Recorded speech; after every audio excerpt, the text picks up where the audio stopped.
नमस्कार दोस्तों, शौर्य क्लासेस में आप सभी का हार्दिक स्वागत है। मैं दीपक थपलियाल और आज की वीडियो में हम लोग बात करेंगे इमनिच प्रत्यय के ऊपर। दोस्तों, जैसा कि हम सभी लोग जानते हैं, हम लोग प्रत्यय प्रकरणम नाम की सीरीज में तद्धित प्रत्ययों के ऊपर चर्चा कर रहे हैं और आज की वीडियो में तद्धित प्रत्यय के ही एक प्रकार इमनिच प्रत्यय के ऊपर हम बात करेंगे। दोस्तों, ये पूरी सीरीज बहुत ही ज़्यादा इंपॉर्टेंट है, तो इसे अपने ज़्यादा से ज़्यादा दोस्तों के साथ शेयर कीजिए ताकि जितने ज़्यादा लोगों को इससे सहायता मिल सके इन वीडियोस से। ठीक है, तो आइए इस वीडियो को शुरू करते हैं।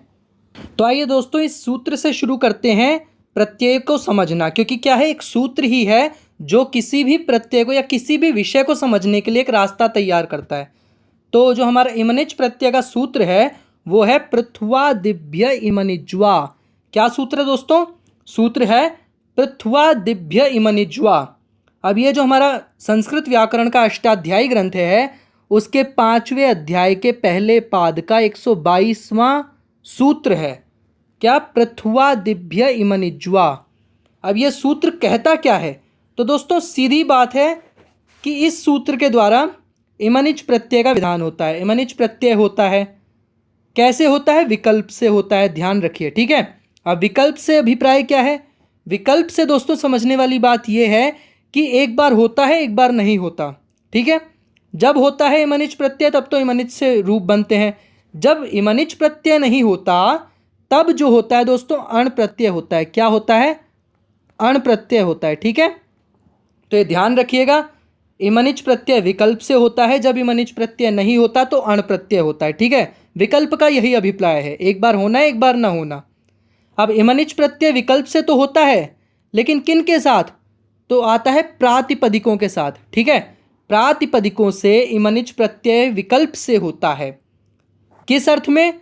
तो भाव अर्थ में। ठीक है, अब क्या अर्थ बना? प्रातिपदिकों से भाव अर्थ में इमनिच प्रत्यय विकल्प से होता है।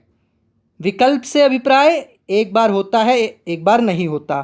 तो जब होता है इमनिच प्रत्यय से, जब इमनिच प्रत्यय नहीं होता तो अण प्रत्यय होता है। ठीक है, अब प्रातिपदिक कैसा? तो पृथु आदि गण में पठित प्रातिपदिक। पृथु आदि एक गण है जिसमें बहुत सारे प्रातिपदिक हैं। ठीक है, तो उसमें पहला पृथु प्रातिपदिक ही है पृथु नाम का, इसलिए इस गण का नाम ही पृथु आदि गण है, क्योंकि पृथु है आदि में जिसके, ऐसा गण। ठीक है, अब पृथु आदि प्रातिपदिकों से भाव अर्थ में इमनिच प्रत्यय विकल्प से होता है। अब पृथु आदि जो गण है, प्रातिपदिक हैं, पृथु आदि गण में जो प्रातिपदिक हैं वो कैसे हैं? तो वो है, एक तो षष्ठ्यंत है और एक समर्थ है, जिनका अंत षष्ठी विभक्ति में होता है और समर्थ होते हैं जो प्रातिपदिक। पृथु आदि गण में पठित ऐसे प्रातिपदिकों से भाव अर्थ में इमनिच प्रत्यय विकल्प से होता है। यही क्या है? पृथ्वादिभ्य इमनिज्वा सूत्र का अर्थ है। ठीक है, अब क्या है, इसके उदाहरण के तौर पे हम देख सकते हैं, जैसे पृथु जो एक हमने लिया प्रातिपदिक पृथुगण का और इमनिच प्रत्यय जोड़ा तो बना प्रतिमा। ऐसे ही दृढ़ के साथ जब हमने इमनिच जोड़ा तो बना दृढ़िमा। अब कैसे बना, क्या प्रक्रिया है, वो इस वीडियो में आगे हम देखेंगे, तो इस वीडियो में बने रहिएगा, इसको एंड तक देखिएगा। अब दोस्तों, अगला बिंदु ये है कि इमनिच प्रत्ययांत जो पद होते हैं वो नित्य पुल्लिंग होते हैं। कैसे होते हैं? नित्य पुल्लिंग होते हैं। कौन? इमनिच प्रत्ययांत पद, मतलब ऐसे पद जो इमनिच प्रत्यय से बनते हैं वो क्या होते हैं? नित्य पुल्लिंग होते हैं, मतलब पुल्लिंग विभक्ति में होते हैं, पुल्लिंग में होते हैं। ठीक है, पुल्लिंग लिंग जो इनका होता है। अब इनके रूप किसकी तरह चलते हैं? तो दोस्तों, जितने भी इमनिच प्रत्ययांत पद होते हैं उनके रूप पुल्लिंग में राजन की तरह चलते हैं। ठीक है, पुल्लिंग में आपने राजन सुना होगा। कैसे चलते हैं राजन के रूप? तो राजा, राजानौ, राजानः, राजानम, राजानौ, राज्यः। ठीक है, तो बिल्कुल ऐसे ही रूप चलते हैं हर इमनिच प्रत्ययांत पद के। जितने भी ऐसे पद होंगे जो इमनिच प्रत्यय से बने हैं या जिनके अंत में इमनिच प्रत्यय होगा, उन सभी पदों को नित्य पुल्लिंग में राजन के समान रूप बनाने होंगे या मत उनके बनते हैं। ठीक है, अब अगला है हमारा इमनिच प्रत्ययांत पद जो होते हैं वो भाववाचक होते हैं। कैसे होते हैं? भाववाचक होते हैं, भाव अर्थ में। जैसे हमने त्व और तल प्रत्यय थे ना, वैसे ही हमारे भाववाचक में ही इमनिच प्रत्ययांत होते हैं। अब दोस्तों हमारा अगला बिंदु ये कहता है कि हलादि अंग संज्ञक पद में आए जो लघु ऋकार है उसके स्थान पर र आदेश रेफादेश होता है। कब? जब इष्ठन निमनिच और ईयसुन प्रत्ययों के परे होने पर। तो देखो इसे आसानी से समझे तो सबसे मुख्य बात इसमें क्या कही गई है? इसमें कही गई है कि लघु ऋकार के स्थान पर र आदेश होता है, रेफादेश होता है। ठीक है, किसके स्थान पर? लघु ऋकार के स्थान पर क्या आदेश होता है? र आदेश होता है। अब यहाँ र आदेश के बारे में एक खास बात जानने की ये है कि जो साधारण र आदेश होते हैं वो कैसे होते हैं? वो होते हैं हमारे ये मतलब व्यंजन में होते हैं, इनमें स्वर नहीं होता। लेकिन जो यहाँ है ईयसुन प्रत्यय में, इधर क्या कहा गया है कि यहाँ जो लघु ऋकार के स्थान पर र आदेश होगा ये पूरा होगा, स्वर सहित होगा। पूरा अर्थात स्वर सहित, मतलब इसमें जो स्वर है वो भी होगा। तो ये दोनों मिला के जो र पूरा बनेगा स्वर सहित र, इसका क्या होगा? इसका आदेश होगा। ठीक है, कब? जब इष्ठन या इमनिच या ईयसुन प्रत्यय में से कोई परे हो। तो क्या बनता है? लघु ऋकार के स्थान पर र आदेश रेफादेश होगा। कब? जब इष्ठन इमनिच या ईयसुन प्रत्ययों में से कोई प्रत्यय परे पर हो। ठीक है, परे हो। अब लघु ऋकार कैसा? तो उसके बारे में कहा गया है किसी पद का लघु ऋकार। ठीक है, पद में आया लघु ऋकार। अब वो पद कैसा होना चाहिए? क्या हर पद के लघु ऋकार के स्थान पर होगा? तो नहीं, इन्होंने कहा है कि ऐसा पद जो पहली बात तो हलादि हो। ठीक है, क्या हो? हलादि। हलादि मतलब हल वर्ण आदि में हो, जिस पद का आरंभिक जो शुरुआती वर्ण है वो हल वर्ण हो। हल मतलब व्यंजन। या फिर नहीं, और अंग संज्ञक हो। ठीक है, अंग संज्ञक मतलब जिस पद की अंग संज्ञा की गई हो। तो ऐसा हलादि और अंग संज्ञक पद, ठीक है, उसमें आए लघु ऋकार के स्थान पर, ऋकार ऋषि वाला ऋकार के स्थान पर र अथवा रेफादेश, र जो ये रेफादेश आदेश ही होता है। कब? जब इष्ठन इमनिच या ईयसुन प्रत्यय परे पर हो। समझ आ गया अर्थ? अब इसी बात को इन्होंने इस सूत्र के द्वारा कहा है। क्या है? र ऋतो हलादेर लघोह। ठीक है, र ऋतो हलादेर लघोह नाम का सूत्र है, जिसका भी हमने अर्थ जाना। और ये बहुत महत्वपूर्ण सूत्र है। जब हम बनाएंगे ना, पद सिद्धि करेंगे, मतलब पद बनाएंगे कि ईयसुन प्रत्यय कैसे जुड़ता है किसी भी प्रातिपदिक के साथ, तो ये सूत्र भी लगता है और ये बहुत महत्वपूर्ण सूत्र है। ठीक है, इसे याद रखना। अब इसके बाद एक पंक्ति आती है, जो जब सूत्र लिखा होता है ना अष्टाध्यायी की बुक में, क्या बोलते हैं, संस्कृत व्याकरण के ग्रंथ में, वो र ऋतो हलादेर लघो के नीचे एक वृत्ति होती है। उस वृत्ति में एक पंक्ति आती है। क्या होती है वो ये होती है, पृथु मृदु भृश कृष दृश्य परिवृढ़ानामेव रत्वम। अब इसके अनुसार ये पृथु आदि गण है। ठीक है, पृथु आदि गण की कुछ प्रातिपदिक हैं ये, जो री है जिनमें ऋकार। अब इन्हीं प्रातिपदिकों के ऋकार के स्थान पर क्या होगा? हमारा र आदेश होगा। ठीक है, स्वर सहित र, इसका आदेश होगा। ठीक है, ये इन्होंने यहां दिखा दिया। तो दोस्तों अब हमारा अगला एक बिंदु आया है, महत्वपूर्ण बिंदु, जो है कि इष्ठन इमनिच या ईयसुन प्रत्यय के परे होने पर जो हमारा भ संज्ञक टी वर्ण है उसका लोप हो जाता है। ठीक है, इतना कहा गया है। तो इसमें क्या जानना है? इसमें कुछ नहीं है जानने को। इसमें सीधी सी बात की गई है कि टी वर्ण का लोप हो जाता है। कैसा टी वर्ण? ऐसा टी वर्ण जिसकी भ संज्ञा भी की गई हो, भ संज्ञक टी वर्ण। कब लोप होता है? जब उससे परे इष्ठन इमनिच या ईयसुन प्रत्यय हो। ठीक है, यही बात इन्होंने एक सूत्र के द्वारा कही है, जो है टेह नामक सूत्र। टेह ये एक सूत्र है जिसमें यही बात कही गई है। ठीक है, तो ये सूत्र याद रखिएगा। एक तो पीछे हमने पढ़ा र ऋतो हलादेर लघो और एक टेह, ये दोनों सूत्र महत्वपूर्ण है। ठीक है, अब आते हैं कि इमनिच जो पद है उसमें किस किस वर्ण का लोप होता है, इत्संज्ञा होती है, किस सूत्र से होती है। ठीक है, तो हमारा जो इमनिच पद है इसका जो अंतिम चकार है, क्या अंतिम चकार, इसकी इत संज्ञा होगी हलंत्यम नामक सूत्र से। किससे? हलंत्यम नामक सूत्र से। ठीक है। और जो हमारा नकार से जुड़ा इकार है, ये जो नी है ना, इमनिच में नी है, इसमें न में जो ई है, इसकी जो हमारी इत संज्ञा होगी वो उपदेशे जनुनासिक इत सूत्र से होगी। ठीक है। किससे? इससे, उपदेशे जनुनासिक इत सूत्र से। और इन दोनों इत संज्ञक वर्ण कौन कौन से? अंतिम चकार और न में जो ईकार है, इन दोनों की इत संज्ञक वर्णों का लोप हो जाएगा। किससे? तस्य लोपः सूत्र से। ठीक है। तो बचेगा क्या? बचेगा इमन। अब ये ईमन ही शब्दों व धातुओं के साथ जोड़ा जाता है। ठीक है। ये ध्यान रखना है आपको, अंत में ईमन बचेगा जो जुड़ेगा। अब दोस्तों आइए हम देखेंगे कि पृथु आदि गण, जिसकी हम इतनी चर्चा कर चुके हैं, ये पृथु आदि गण है क्या, या इसमें कौन कौन से प्रातिपदिक आते हैं।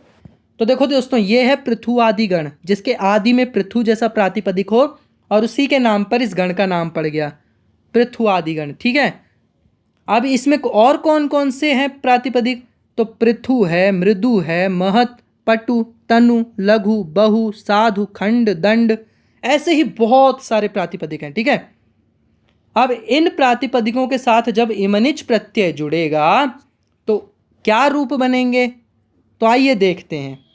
अब इसी चीज को देखने के लिए दोस्तों हमने पृथु ये प्रातिपदिक लिया है। ठीक है। पृथुगण का, पृथु आदि गण का, इसके साथ हमने इमनिच प्रत्यय जोड़ा। तो सबसे पहले तो हमने इमनिच प्रत्यय का अनुबंध लोप किया। अनुबंध लोप क्या होता है, ये नया शब्द आया। अनुबंध लोप मतलब जो जो वर्ण हटेगा उस वर्ण को हटा देना। ठीक है। वर्ण का लोप कर देना। अब लोप की जो प्रक्रिया है उसको अनुबंध कहा गया है। तो अनुबंध लोप मतलब लोप की प्रक्रिया। इमनिच का कर दो, च हट जाएगा, न में ई भी हट जाएगा, ये बचा क्या? इमन। पृथु और इमन हो गया। अब इधर एक सूत्र आएगा दोस्तों, हमने पढ़ा था, आपको याद होगा, रिकॉल करो। सूत्र था र ऋतो हलादेर लघो। ठीक है। क्या कहता है ये सूत्र? तो र ऋतो हलादेर लघो, ये सूत्र लगेगा जिससे रिकार को रेफादेश हो जाएगा। ठीक है। रकार आदेश हो जाएगा, रत्व। इसी को हम रत्व भी बोल सकते हैं। ठीक है। रत्व आदेश हो जाए, रत्व हो जाएगा री को। तो क्या हो गया? पृथु का जो री है इसके स्थान पर र होगा। ठीक है। तो बनेगा हमारा प बचा, री हटा तो ये था ना, ये था हमारा। अब प तो ऐसा का ऐसा ही है, इसमें र आ गया। ठीक है। ये एक्स्ट्रा हो गया। तो प और र मिलके क्या बन गया? प्र बन गया। ठीक है। तो जो प्र है ये जुड़ेगा, तो ये प्रथु हो गया, पृथु से प्रथु हो गया, और इमन तो आ ही गया। अब क्या होगा? तो अब दोस्तों एक टेह आता है सूत्र, ये भी हम पढ़ चुके हैं। टेह क्या कहता है? टेह सूत्र से जो प्रथु का उकार है, ठीक है, ये जो उकार है ये हट जाएगा। इसे भ संज्ञक है, इसकी भ संज्ञा है, और ये टी है, तो भ संज्ञक टी जो ऊ है उकार, इसका लोप हो गया। किससे? टेह सूत्र से। तो री हट गया हमारा, हटा नहीं, री के स्थान पर र बन गया हमारा। किससे? रत्व, र ऋतो हलादेर लघो। और टेह से हमारा उकार लोप हो गया। तो थ जब मैं ऊ गया तो ई इससे जुड़ गया। ठीक है। इसने बोला भैया थ अकेला हो गया, तो ई ने बोला हम आ जाते हैं, तो आ गए, वो जुड़ गए इसमें। थी हो गया, प्रथिमन बना। ठीक है। प्रथिमन बन गया, थ में ई जुड़ा तो प्र तो है ही। प्रथिमन बनने के बाद प्रथमा विभक्ति के एक वचन का पुल्लिंग का रूप बनाएंगे तो हमारा प्रतिमा बनेगा। ठीक है। न का लोप हो जाएगा, म में दीर्घ हो जाएगा। ठीक है। कैसे होगा वो उसकी प्रक्रिया होती है। प्रथमा एक वचन पुल्लिंग का रूप जब बनाते हैं हम, तो प्रतिमा बना मतलब प्रथोह भावः। समझ आ गया कैसे बनता है? ऐसे ही सारे उदाहरण बनाने हैं आपको। जितने भी पृथु आदि गण में प्रातिपदिक होंगे सबके साथ इसी तरीके से जोड़ना है। ये रहे दोस्तों कुछ उदाहरण जिनका क्या है, पृथु आदि गण के उदाहरण हैं। इनमें हमने इमनिच प्रत्यय जोड़ा है और इनके ऐसे रूप बनते हैं। ठीक है। तो मृदु बिल्कुल पृथु की तरह बनेगा, वही र ऋतो हलादेर लघो सूत्र लगेगा, वही टेह सूत्र लगेगा। ठीक है। सेम प्रक्रिया देखिए आप उसकी, और मृदिमा बना दीजिए प्रथमा एक वचन पुल्लिंग में। ठीक है। ऐसे ही लघु होगा, लघु में री नहीं है तो र ऋतो हलादेर लघो नहीं लगेगा, बाकी वैसी ही प्रक्रिया है। लघिमा बन जाएगा। अब महत, महत में थोड़ी प्रक्रिया है जानने लायक। इसमें क्या होता है दोस्तों, इसमें होता है कि हमारा जो ह में जो अ है ना, ये तो लोप होगा, ठीक है, किससे, टेह सूत्र से, ठीक है, लोप होगा ही होगा। अब इसके बाद है त, ये उसको भी ले जाएगा, ये बोलेगा मैं तो जा ही रहा हूं, तुम्हें भी ले जाऊंगा साथ में, हम तो डूबे ही डूबे, आगे समझ जाइए, ठीक है, तुम्हें भी ले डूबे। तो अ तो गया ही गया, त को भी ले गया, ठीक है। तो बचा क्या, या म और ह। अब इसमें इमनिच का ई जुड़ेगा तो क्या होगा, मही मन बनता है, ठीक है, इमन जुड़ने के बाद। अब महिमन में न हट जाएगा और म दीर्घ हो जाएगा, ठीक है, म का आकार क्या बना, महिमा, बिल्कुल यही पद। बस इतनी सी प्रक्रिया है, बाकी सब वैसा ही होगा। पटु बिल्कुल ऐसा ही होगा लघु की तरह, र तो हलादेर लघु नहीं लगेगा क्योंकि इसमें र का रिकार है ही नहीं। दंड ये भी ऐसे ही बनेगा पटु लघु की तरह, दंडिमा पटिमा ऐसे बनेंगे, ठीक है, तो ध्यान रखिएगा आप। अब दोस्तों अगला क्या है, अगला एक और सूत्र है जो महत्वपूर्ण है इसमें, ठीक है, जिसके द्वारा इमनिच प्रत्यय को समझा जा सकता है। वो सूत्र है दोस्तों, अब इस सूत्र में मुख्य रूप से क्या कहा गया है पहले तो ये जान लें। इसमें कुछ स्थानीय हैं और कुछ आदेश हैं, ठीक है। स्थानीय क्या हो गए, ये स्थानीय दिए गए हैं, मतलब जिनके स्थान पर परिवर्तन होगा, ठीक है, स्थानीय मतलब जिनके स्थान पर परिवर्तन होगा, और आदेश मतलब जो परिवर्तित होकर वहाँ लगेगा, ठीक है। जैसे प्रिय है, प्रिय के स्थान पर जो होगा वो होगा प्र, ठीक है। ऐसे स्थिर है, स्थिर के स्थान पर परिवर्तित होकर आएगा स्थ, ऐसे ही स्फिर के स्थान पर परिवर्तित होकर स्फ आएगा। उर के स्थान पर, उरु के स्थान पर वर, बहुल के स्थान पर बम ही, ठीक है। ऐसे ही गुरु के स्थान पर गर, वृद्ध के स्थान पर वर्षी, त्रिप्र के स्थान पर त्रप, दीर्घ के स्थान पर द्राघी और वृंदारक के स्थान पर वृंद। ये परिवर्तित होकर स्थानीय के स्थान पर आदेश आएंगे सारे, ठीक है। प्र, स्थ, स्फ, वर, बम ही, गर, वर्षी, त्रप, द्राघी, वृंद, ठीक है। अब ये स्थानीय और आदेश आपको याद करने हैं और कुछ नहीं करना। अब इन्हीं को मिला दोगे तो एक सूत्र बन जाएगा, बिल्कुल क्रमशः मिलाना है। जैसे ये सूत्र नीचे दे रखा है, बहुत बड़ा है, इसको तोड़ के इस प्रकार आप समझ सकते हो। ये जो है ना, ये जो कहानी कही गई है, ये सिर्फ और सिर्फ इसको समझने के लिए कही गई है, ठीक है। ये ज़्यादा कठिन है नहीं, कठिन लगेगा लेकिन इसके द्वारा आप समझ सकते हो। अब सूत्र क्या है, प्रिय स्थिर स्फिरोरु बहुल गुरु वृद्ध त्रिप्र दीर्घ वृंदारकाणाम। अब यहाँ जब तो काणाम तक है, जो वृंदारकाणाम तक, ये स्थानीय वर्ण है, ठीक है। इसके बाद जो है वो आदेश वर्ण है, प्रस्थ स्व वर्बम ही गर वर्षित्रप्राघि वृंदाह, ठीक है। ये हमारे आदेश वर्ण हैं। तो ऐसे आप याद कर सकते हो, ज़्यादा कठिन नहीं लगेगा और जल्दी याद हो जाएगा। आइए दोस्तों अब उदाहरण देखते हैं। जैसे हमने प्रिय लिया, ठीक है, अब ये जो हमने प्रिय लिया है, इसके स्थान पर इसके साथ हमने इमनिच जोड़ दिया, तो इमनिच का इमन बचा। कैसे बचा, प्रक्रिया पीछे बता रखी है, देख लो। अनुबंध लोप कर दिया, हमारा प्रिय स्थिरोर जो सूत्र लगा है एक बड़ा सा, जो हमने अभी पढ़ा, वो लगा दो। उससे क्या होगा, प्री के स्थान पर प्र आदेश हो जाएगा, ठीक है। प्र आ गया, इमन ऐसा का ऐसा आ गया। अब यहाँ आद गुणः लगा दो। प्र में जो अ है और इमन का जो ई है, अ और ई मिलके ए हो जाएगा, ठीक है। ये जो ए आदेश है हमारा, अ और ई मिलके ये ए आदेश हो जाएगा, तो प्रेमन बन जाएगा, ठीक है। अब प्रेमन में प्रथमा एक वचन पुल्लिंग का जो रूप है वो हमारा प्रेमा बनेगा, ठीक है। इसमें क्या है, न हट गया, म को दीर्घ हो गया, ठीक है, बना प्रेमा। ध्यान रखना इसको, ये प्रक्रिया है। अब दोस्तों ऐसे ही कुछ अन्य उदाहरण हैं, जैसे उरु। उरु के स्थान पर वर आदेश होता है और बनता है वरिमा। इसमें कुछ लगाना ही नहीं है, कुछ लोप वगैरह नहीं करना। वर आदेश हुआ, र में ई जुड़ा, ठीक है, री हुआ, मन वरिमन था, अब उसमें क्या हो गया, न हट गया, म को दीर्घ हो गया, वरिमा बन गया। गुरु में भी कुछ नहीं करना, बिल्कुल ऐसा ही है, र में ई जोड़ दो, री और मा, वरिमा, गरिमा, ठीक है।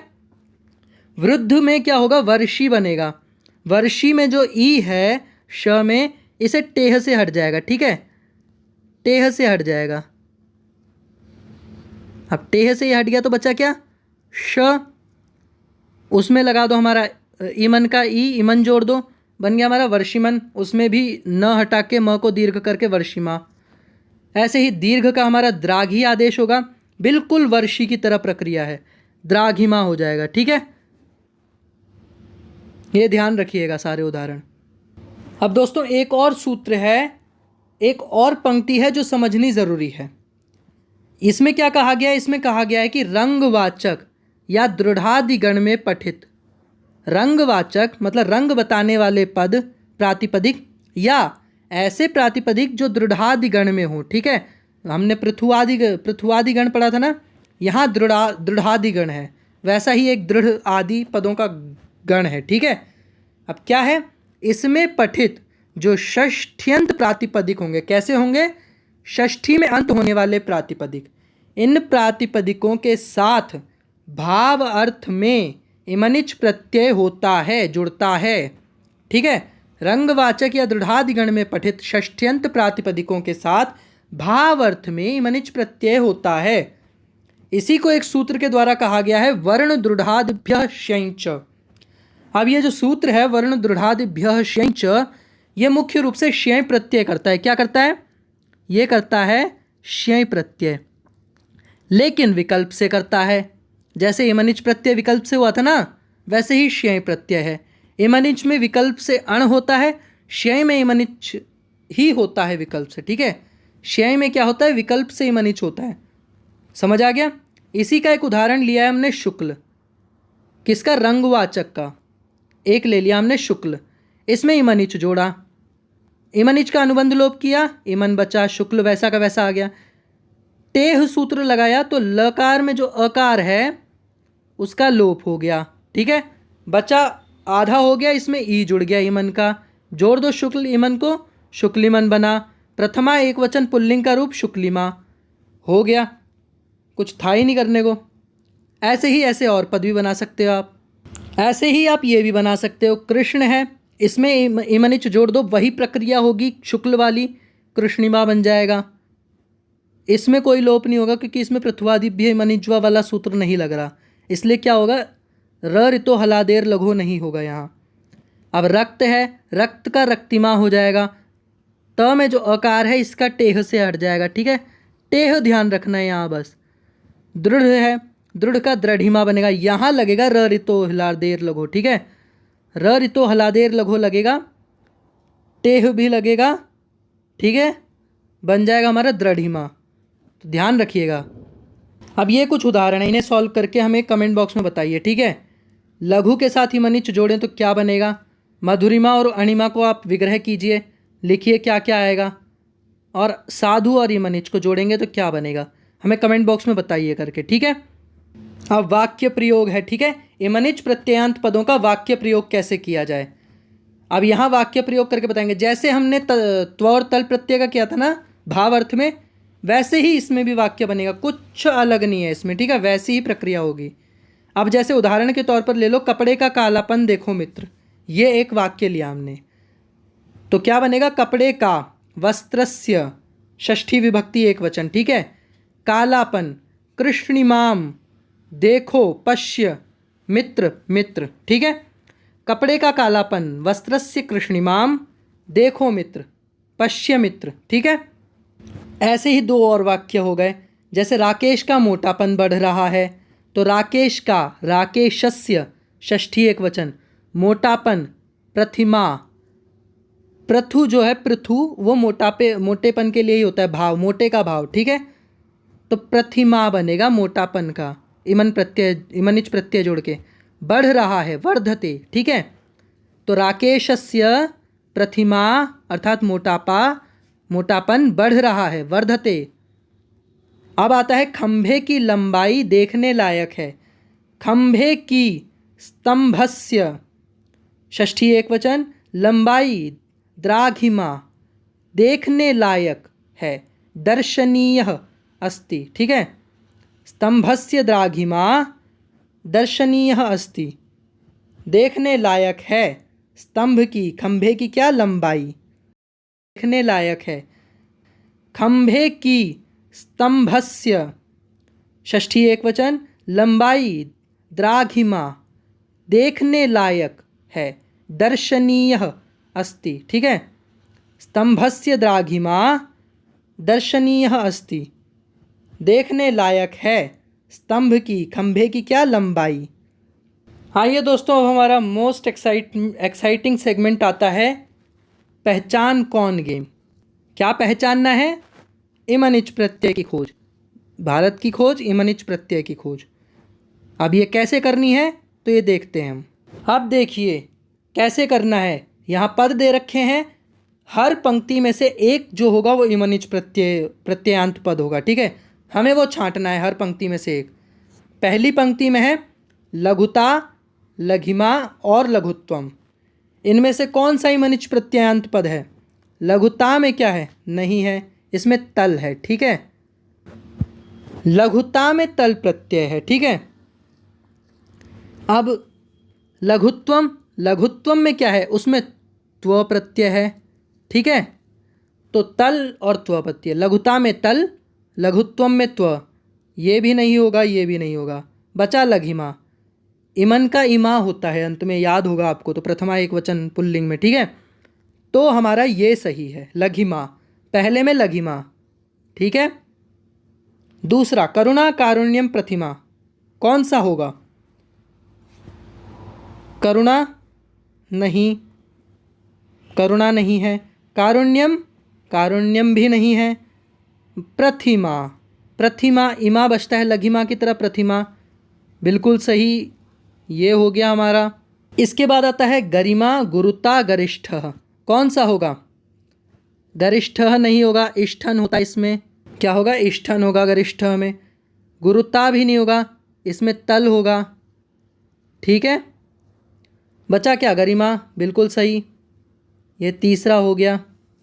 अब महिमा, अणिमा, ऋजिमा, महिमा भी है, अणिमा भी है, ऋजिमा भी है, तीनों के तीनों हैं इसमें, क्या बात है।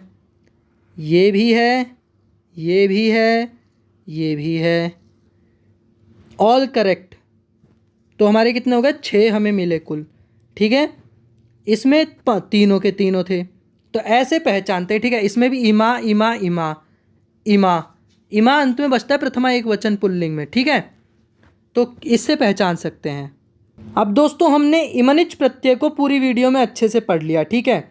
अब बारी आती है कि इसमें कौन कौन से सूत्र हैं जो अत्यंत महत्वपूर्ण हैं, जिनको याद रखने की ज़रूरत है, या जिनको तो पढ़ना ही पड़ेगा अगर इसको इमनिच प्रत्यय को समझना है। तो ये कुछ सूत्र हैं आपके, इनको तो आप मतलब एक तरह से याद कर लो इनके अर्थ को, ठीक है, क्योंकि ये सूत्र लगते ही लगते हैं। ये महत्वपूर्ण सूत्र हैं कुल, क्या बोलते हैं, हमारे इमनिच प्रत्यय के। कौन कौन से? पहला पृथ्वादिभ्य इमनिज्वा, ये तो विधायक सूत्र है भाई हमारे इमनिच प्रत्यय का, कि पृथु आदि से इमनिच प्रत्यय हो। वा का अर्थ है अथवा में, विकल्प से, यहाँ जो वा है विकल्प से अण प्रत्यय भी होता है। अर्थ आपको बता चुका हूँ, तो सीधा सीधा सूत्र बताता हूँ। र ऋतो हलादेर लघो तेह प्रिय स्थिर स्फिरो बहुलगुरु वृद्ध दीर्घ वृंदारकाणाम प्रस्थस्वरबम हि गर्वर्षित्रभ्राघि वृंदा, ठीक है। ये इनकी मैंने सूत्र संख्या भी दे रखी है, तो याद रखने में आसानी होगी। ये कर लोगे तो और भी अच्छा है। ये वर्ण दृढ़ादिभ्य शेंच, ये सूत्र हैं, सूत्र संख्या है जो आप याद कर ही लो, बहुत सही है आपके लिए, ठीक है। तो ये है हमारी आज की वीडियो के लिए, जितना भी इमनिच प्रत्यय को समझने के लिए इम्पॉर्टेंट है। दोस्तों ये एमए में भी लगा है, ठीक है।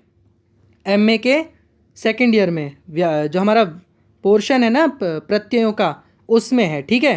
तो ये पढ़ना ज़रूरी भी है एमए के स्टूडेंट्स के लिए। और वैसे भी जो आप कभी ये जो एग्ज़ाम देते हो आप कॉम्पिटिटिव एग्ज़ाम्स, उसमें भी पूछे जाते हैं, तो उस लिए भी ज़रूरी है।